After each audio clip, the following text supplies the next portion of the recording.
bahasa Inggrisnya biasanya bapak-bapak nganggo jas kan nganggo dasi. Apa ki jenenge? Bahasa Inggrisnya dasi. Dasi ki tai. Dasi tai. Nek apa ki kursi? Kursi chair. Pamane dasi dan kursi. Tai aduh jangkrik. Kuwi kaya mblobokno, Dik. Dik, tak tapuk lambemu tenan. Kuwi terus kecer kon ndi-ndi. Kuwi mergane kakean mangan gedang kae lho. Ketoke kakean mangan kangkung sampai encer kaya ngono kuwi. Sik Tatin kok omong niki apa? Bahasa Inggris lho. Lah iki bahasa Inggris. Lah apa jajal tak kono kene, Dik. Lah gelem ngomong jajal. Ayo. Dasi kuwi tai. Dasi dan kursi. Tai and lah, iya ta? Priyam blowobokno to basi Bas. Lah iki open lho iki mesti. Oh iya ya. Oh Yuda ki kleru kuwi bahasa Inggris. Lah kok saged kleru? Lah kok wong artine kok ngono. Pokok apa wae gawe senenge wong akeh mesti mlebu swarga. Nek krungu malaikat lambemu ditapuk tenan lho kowe. Lah kok iso? Lah omonganmu iki ora bener. Lho, iki bener iki. Ya durung karuan. Lah kok durung karuan wong gawe senenge wong akeh kuwi mesti mlebu swarga durung karuan. Lah kok iso? Lho, lah kowe ngerti cah wedok sing nggone mbaben. Sing nggone panci.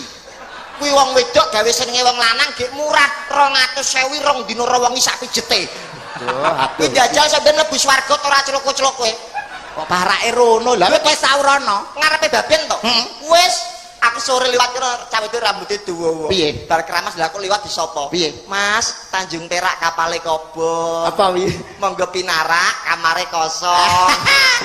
Kewan kodhok iso usaha wira swasta. Kodhok usaha diengkulmu kuwi apa piye kowe iki? Lah apa kowe kalah karo kodhok? Lah kowe iki percil masuk kalah karo kodhok. Kalah kodhok lho iso wira swasta. Apa lho? Bakul rokok. Lah kok iso? Lah kenek muni rokok. Rokok. Kenapa ngi? Apa? Kuwi orok. Kodhoke apa kowe kok ngengkel ae? Aku no anake ya. Lah iya kowe ki urung dadi kodhok. Lah nek macet, Macetnya apa? tetep lewat dalane wong lanang. Jalan apa? Jalan tol. Wong wedok ra ndek jalan tol. Lan duwene. Jalan tel. Black. Nun. Ketarane nyong takon kon dijawab sing jujur ya. Lah ya nyong jujur nyong retu goro apanane, Mas? Iya. Enggih. Takon apa? Kon ki ukurane cawet pira? Angel apa ora? Sesuai takon maring cawet. Takon kok ukurane cawet ya nyong si arep ngomong selugune mbok ndarani goro. Iya. Ya yo siki kayak majek nganan dhuwur diukur pira.